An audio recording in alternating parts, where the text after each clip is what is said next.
Ergens in het Venraadse buitengebied werd donderdag een bijzondere bus geplaatst.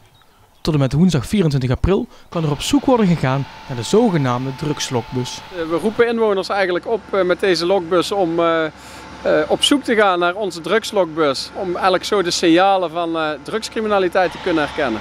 Dat is eigenlijk een realistische weergave van hoe criminelen het dus ook doen. Dus je ziet een grote witte bus. Deze is van het merk Mercedes, sprinteruitvoering. Dat zien we ook vaak terug bij criminelen.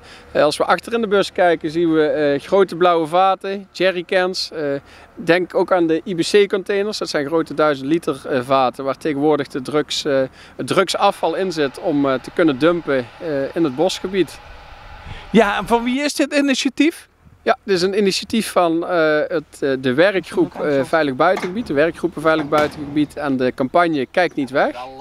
Daar is een nieuwe campagne voor gemaakt, Meld wat je ziet voor een veilig buitengebied. Dat gaat over de 8 Noord-Limburgse gemeentes die zich eigenlijk allemaal inzetten om die ondermijnende criminaliteit terug te dringen. En dit specifiek nu voor de 8 Noord-Limburgse gemeentes in het buitengebied. Jij zegt de inwoners, de bewoners hier in het gebied, die kunnen hier actief aan meedoen. Op wat voor manier? Als inwoners, die worden nou opgeroepen via de socials van de gemeente, de wijkagenten, de BOA's. Via de socials om hierheen te gaan, de bus te zoeken. Waar die staat, dat zeg ik natuurlijk nog niet. Aan de zijkant van de bus staat een QR-code, die kunnen ze scannen. En als ze die scannen kunnen ze ook nog een klein prijsje winnen. We verloten 3 VVV-bonnen ter waarde van €25 per stuk. Maak even een leuke selfie met de bus, laat je gegevens achter en dan maken wij volgende week de winnaars bekend.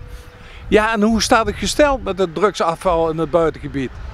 Ja, het hobbelt een beetje, dus het gaat op en neer. Als we net over de grenzen in ieder geval kijken, ook in het Brabants hebben we wel echt heel veel drugsdumpingen gehad.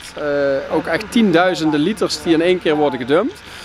Maar het is voor ons ook zoeken van waar dumpen ze het? Dumpen ze het nog steeds in de bossen? Zit het in gierkelders bij boeren? Rijden ze het uit over de akkers? Het zijn allemaal helaas voorbeelden die we al hebben gezien en meegemaakt. Ja, want het blijft een schrijnend probleem eigenlijk.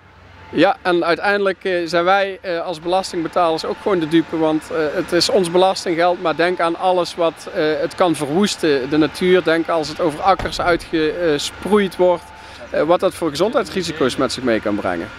Daarom willen we ook juist mensen met dit initiatief aansporen. Zie je iets, ruik je iets, hoor je iets, meld het dan in ieder geval, zodat we die drugscriminelen aan kunnen pakken. Oh, mijn logo.